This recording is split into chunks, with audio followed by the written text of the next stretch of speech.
What's up, everybody? Welcome to another episode of the BBQ Tips Podcast. I'm Christie Vanover, champion pitmaster, the girl behind one of America's top barbecue websites, girlscangrill.com, and a contestant on Food Network's Barbecue Brawl. I'm here to bring you some quick barbecue tips to help you up your barbecue game. As you guys can probably hear, my voice is a little bit hoarse. I have been battling some kind of a bug for the past 2 weeks. You know, the temperature here in Vegas goes from like 115 down to 40, and my body just can't handle it. It's like freaking out and not handling the cold. But I am loving that it's nice and crisp outside. It's finally fall, because that means I can grill so much more. I've been doing some live fire cooking. I've been cooking on my Masterbuilt XT a lot. I've even done some gas grill and Ninja grill cooking. So it's been a fun time being outdoors, just like I said, battling the cold. So sorry that my voice is a little bit hoarse. Today, though, I have got some amazing, exciting news. Those of you who subscribe to my email list or follow me on social already know what I'm going to talk to you about, but I really wanted to go into detail on my podcast because I've been talking to you guys about this for so long. My spice rubs are now available. Oh my gosh, this process has been wild, lengthy, but rewarding. And I'm so glad that I have my full line back on the market for you guys. First, I want to give you a little bit of a backstory behind my rubs. I have 3 blends. I've got brisket, chicken, and pork. I started creating these blends back in 2017. When I started out on the competition circuit, I definitely used a lot of pre-made bottled rubs out there, but I am kind of a chef at heart. I'm a cook at heart. I like to make my own creations and my own recipes, as you can tell from girlscangrill.com with all the recipes I have on there. Well, as I was competing, I wanted to create rubs that I could actually use that met the flavor profiles that I wanted to present to the judges. I was looking for flavors of that salt, sweet, peppery, a little bit of heat to it, but also I'm looking for color because I want to see that sexy ruby red color that you get on a pork butt or on your chicken thighs. So those were some of the criteria when I was developing these rubs that I kind of set out for myself. Well, in late 2019, Spiceology reached out to me and they were gracious enough to say, hey, we want to bottle your rubs. We want to take your recipes and we want to put them into bottles and sell them, wholesale, retail, etc. So fast forward to March 2020 and my rubs were bottled and they were available on the market. Well, if you guys recall what happened in March of 2020, that's when the world shut down due to COVID. So the whole marketing launch and everything was a little bit wonky because we couldn't fly out to Washington and film all the videos that we wanted to film and all that stuff. But needless to say, the rubs were a total hit. They were really, really successful. They were picked up by retailers throughout the country. They were sold internationally. But then in 2023, Spiceology did some reorganization, and I realized that I actually wanted to take my rubs and rebrand them myself. There were also a couple of tweaks that I wanted to make to my rubs that they just weren't able to do at the time. So I took on the whole operation myself with the help from Susie and Todd Bullock of Hey Girl Hey. They have a company called Patio Provisions. And through that's where they do all of the Hey Girl Hey rubs and sauces. But they are working on bringing on a team of people who they can kind of help through the process to where I still own my rubs. I handle the whole details of what I want the labels to look like and all of that. But they really help connect the dots to co-packers, to label makers, to suppliers, to shippers, to retailers, to wholesalers, etc. And they handle all the fulfillment for me. So I'm so grateful to Todd and Susie of Hey Girl Hey. If it wasn't for them, I don't know that I would be where I'm at today. But I have learned through the process that it is a lengthy process. So I want to touch on that a little bit for you guys in case you're interested in bottling up your own spice blends. First and foremost, when you come up with a recipe, it's really important that you measure the ingredients as opposed to not doing like teaspoons, tablespoons, and cups, but instead measure it in grams and even half grams. That way, when you take that formulation and you take that recipe in weights, you can multiply that, and when you multiply it evenly, it should taste the same whether you're making 100 pounds or 1 cup of the recipe. So that's the main thing. My original recipe was definitely all in teaspoons and tablespoons because that's how I cook in the kitchen, but I've adapted it and created the new formulations. No matter which co-packer you do end up going with, you're going to want to taste the formulation that they make before you start to bottle it. One of the primary reasons for that is because the granulated garlic that you use in your kitchen may not be the same one that they source. Or for instance, kosher salt. There are a few different brands of kosher salts out there, and they're each a little bit different in their weight and their granular texture. And so if they're using something that's a little bit different, it could be too salty or not salty enough. So with my rubs, I gave them the recipes, we worked on the formulations. The chicken rub, they got perfect right away. I was so proud of how well that one turned out. And I'm going to talk about each one of these rubs in a little bit.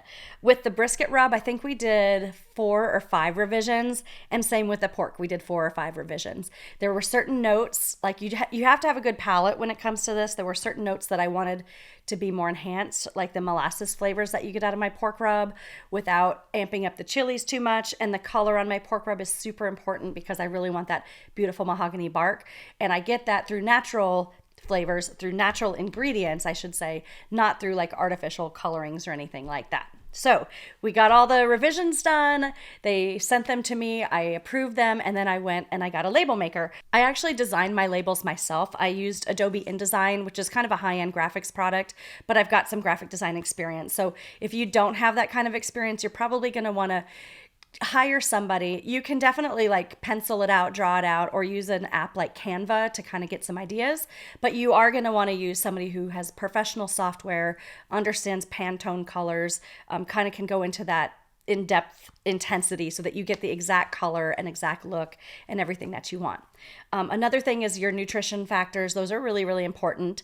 Your co-packer should provide all that information for you with your ingredients, with any allergens, so that you can provide that to your label designer and they can work all that out.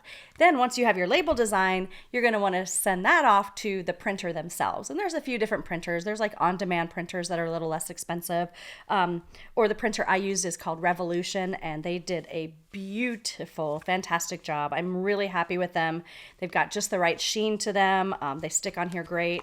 They did wonderful. So then after you get your labels made, you get all of those shipped off to the co-packer, and then you get on the schedule, on the calendar, to when they start bottling your rubs, and then they start putting the labels on them, and then they ship them out to you. And in my case, they ship them to Patio Provisions, which is in St. George, Utah, and now they are all in the warehouse, and they are available to order online. Speaking of the ordering process, if you're going to do your own spice blends, you also need to consider having some kind of a sales platform. I'm using Shopify, and Shopify is great. It's seamed into my own website, and then people can order things and they can pay with PayPal or credit cards, or there's a variety of different ways that people can pay for their products, and then they can get them shipped directly.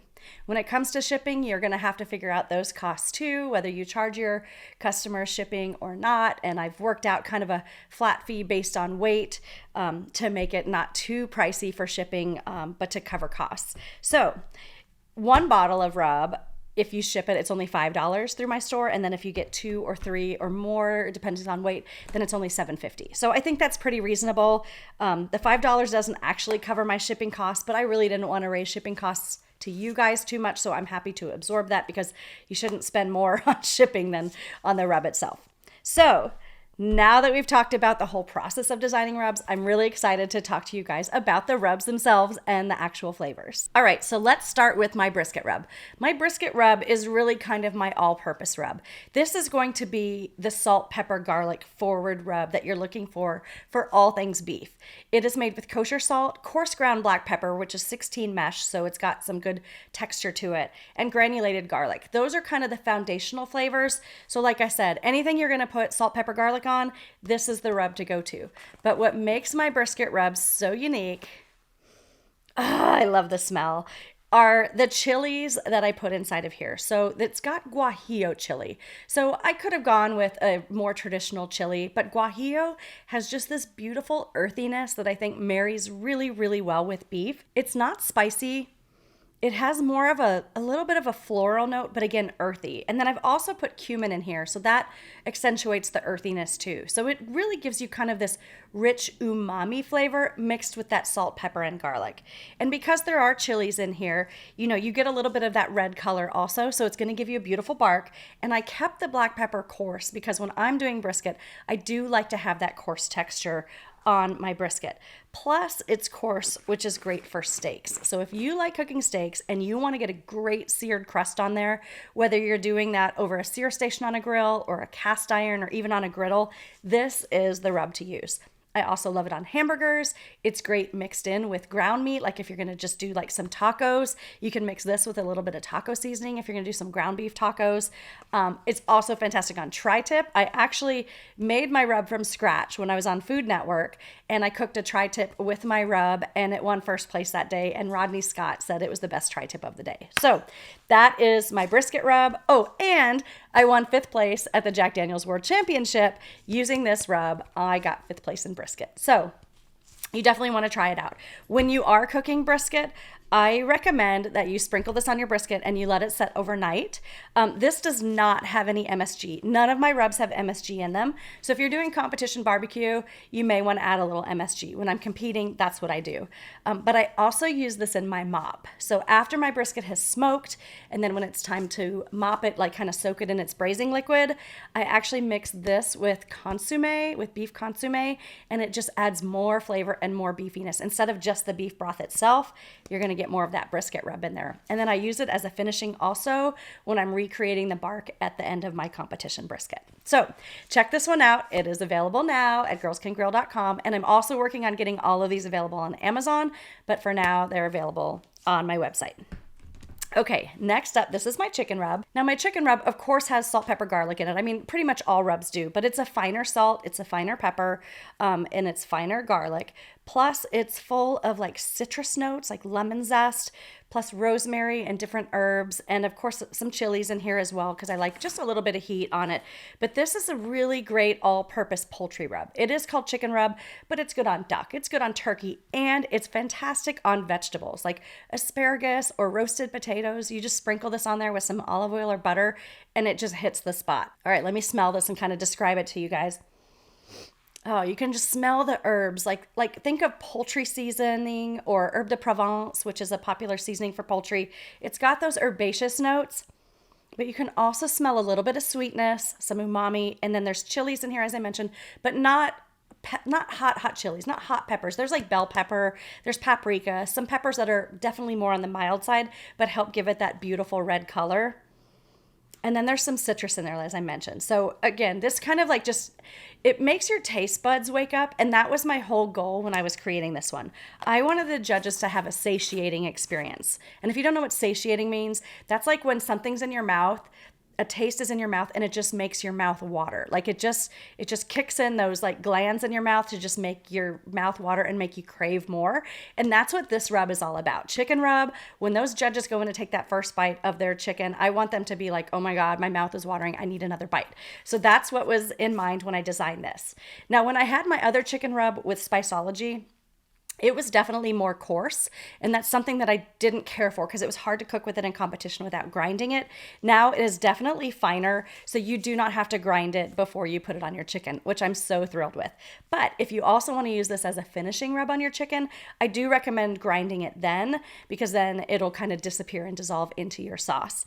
But again, this is the chicken rub that I use in competitions, but it's also fantastic for backyard barbecue, whether you're cooking whole chicken or chicken wings or chicken breasts or chicken tenders. Like I said, I'm throwing it on my Thanksgiving turkey this year. It's just a good all-purpose rub for all poultry and all veggies. Last but definitely not least is my pork rub. This was always my number one seller because it's so unique. It's so kind of different from other sweet rubs out there, other pork rubs that are out there. And that's because of the sugars that I use. This has brown sugar, cane sugar, coconut palm sugar, as well as some honey granules. So there's all these different complexities of sweet profiles, and that gives it this unique caramelization flavor. Like I said, that molasses flavor that you get from the brown sugar mixed with the coconut palm sugar. It dissolves beautifully at different levels because some of the sugar is coarse and some of the sugar is fine. So it kind of creates a different layering of sugars, but also a different layering of those sugar flavors. But it's not just a sweeter rub. It definitely has depth because there are lots of different chilies in here. Again, I'm all about chilies. I think that chilies add the beautiful color, but they also add the complexity of earth notes as well as floral notes. And it's got garlic because I like garlic with my pork. So let's go ahead. I'm going to smell this one for you guys to try to describe it. Yeah, man, this one makes me smile. Like, it's just so unique. I've had people from Germany emailing me saying, when is your pork rub coming back? I mean, really, people from all over the United States. This is the rub that they keep asking for, like, when is this one coming back in stock? So I'm so glad this one's here. Oh, it's just, you smell the sweetness. You smell the different caramelized flavors of the different sugars. And then you get kind of a little bit of that heat. Oh, Yeah, I don't know. It's just like, it's so aromatic. And again, it was very important for me that the natural color of red came through the different chilies like paprika and the other chilies that I'm using, so that when you put this on your pork, that you get that gorgeous mahogany bark. That's a priority, like second to the taste. That was really a priority for me. One thing that I love about this version of my pork rub compared to my other one is that it's a finer texture. That it's not as chunky. My last one was really chunky and it worked fine. I competed with it all the time and did really well in pork with it, but it was too chunky, I think, and some teams were a little bit hesitant to use it because of that. Now it's definitely more granular and it will melt more evenly onto your pork. So I love that about this rub. This rub, of course, is good on all things pork, like pork shoulder, pork ribs, pork chops, pork loin, obviously everything that's pork. But I do also love it on vegetables. And I do like mixing my brisket rub and my pork rub because my brisket rub is more savory. Again, it's more of that salt, pepper, garlic. Mixing that with the pork rub, which is more sweet, really gives a nice balance on really just about any kind of protein. The pork is also wonderful on salmon and shrimp and other fish because it just has that nice kind of little bit of sweetness and again, that molasses flavor that just kind of melts and gives a beautiful crust on anything that you're cooking. So that's it, guys. Those are my 3 rubs. They are back in stock now. I'm so thrilled. Thank you so much for your patience as I work to get these on the market. I want you to listen to the Pitmasters podcast on December 16th. We're actually going to do a Facebook Live where I'm shipping these rubs to about 10 different Pitmasters. They're going to taste them for their first time and smell them, taste them, and just give you their first overall impressions of what they think. So I'm a little anxious, a little nervous, but I'm also pretty confident because these rubs are awesome. They are award-winning after all. I mean, I've won multiple awards with them, so super stoked about it. I really can't wait to get these in your hands. Be sure to visit shop.girlscangrill.com. You can pick up one, you can pick up all 3. You can shop and send them to your family and your friends for holiday gifts, great stocking stuffers, or just get the whole Pitmaster pack and give that as a beautiful gift under $50 for this holiday season. You can also find my barbecue rubs at Proud Souls Barbecue in Littleton, Colorado, at Missouri Barbecue Supply in Columbia, Missouri, and at West Coast Barbecue Shop in Chula Vista, California. If you want to carry my rubs in your barbecue store, please reach out. I'd love to get you all hooked up. Oh, and one more thing. On the side of the bottle, you're going to see a QR code. You can scan that with your phone. It's going to take you to my website. You're going to see pictures of these bottles on my website. If you click on that picture, you'll find recipes that use each and every one of these. So you don't have to come up with ideas for yourself. You can just click on that picture and it'll give you, like 10, 15 recipes or so that you can make with these rubs. So thank you guys so much for tuning in. Again, sorry about my hoarse voice. Next week, I'm going to bring you those turkey tips that I've been promising you. So please tune in for that. Until next time, though, you guys can find me on my website, girlscangrill.com, where I have thousands of barbecue tips and hundreds of barbecue recipes. And you can also follow me on all the socials at Girls Can Grill. Thanks so much, guys. Happy grilling!